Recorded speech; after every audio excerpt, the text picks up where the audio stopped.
ساری عبادتوں میں سب سے بڑھ کر جو ذکر کیا جاتا ہے وہ درود پاک ہے۔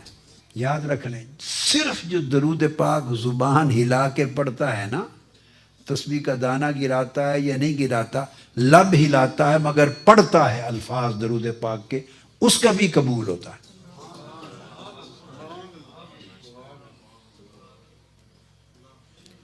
اس طرح کرنے والے ہر نمازی کی نماز کی شورٹی نہیں ہے کہ قبول ہوگی،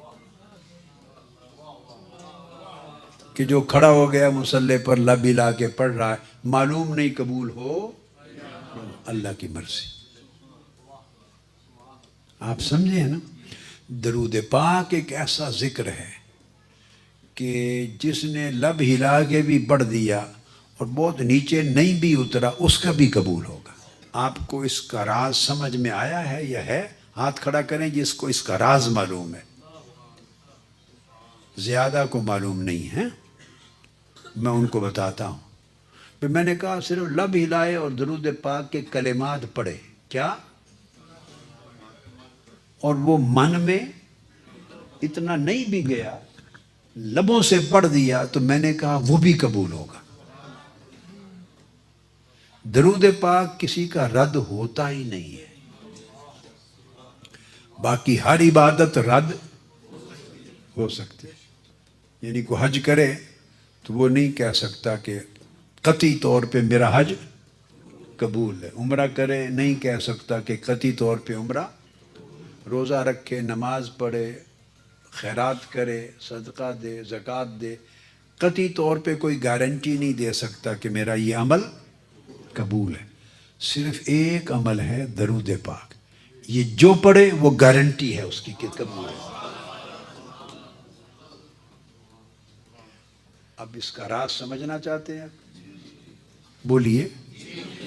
بڑا آسان ایک راز بتا دیتا ہوں، باقی اس کے علاوہ بھی بہت بڑے بڑے راز ہیں، بہت راز ہیں، مگر ایک سادہ سا راز جو آپ کو ایک سیکنڈ میں سمجھ آ جائے گا اور بھولے گا نہیں۔ وہ کیا کہ یہ رد ہوتا ہی نہیں کہ آپ پڑھیں درود پاک،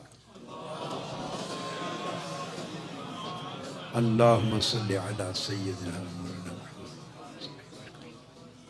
اب پہلے لفظ کیا ہیں؟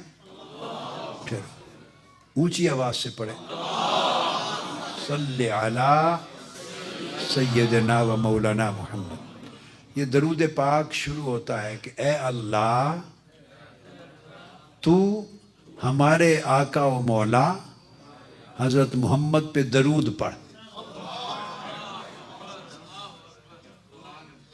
یہ درود پاک کے پہلے الفاظ کیا ہیں؟ اللہم، اے اللہ۔ آپ یہ نہیں کہتے کہ میں درود پڑھتا ہوں، کیا؟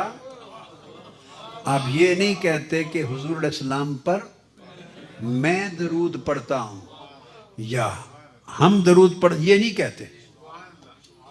نماز میں کہتے ہیں ایاک نعبد، ہم عبادت کرتے ہیں تیری۔ نماز میں کہتے ہیں اے اللہ ہم تیری عبادت کرتے ہیں، وہاں ہم ہے، وہاں ہم تیری عبادت کرتے ہیں، نماز میں کہتے ہیں۔ مگر درود پاک میں اللہ پاک نے آپ کو، میں کو، ہم کو، تم کو، ساروں کو نکال دیا۔ درود پاک میں اللہ تعالیٰ نے میں کو، تو کو، ہم کو، تم کو، سب کو نکال دیا ہے۔ آپ سارے درود پاک میں اول سے آخر تک پڑھے، ایک لفظ بھی ایسا نہیں جس میں میں اور ہم اور تم آئے۔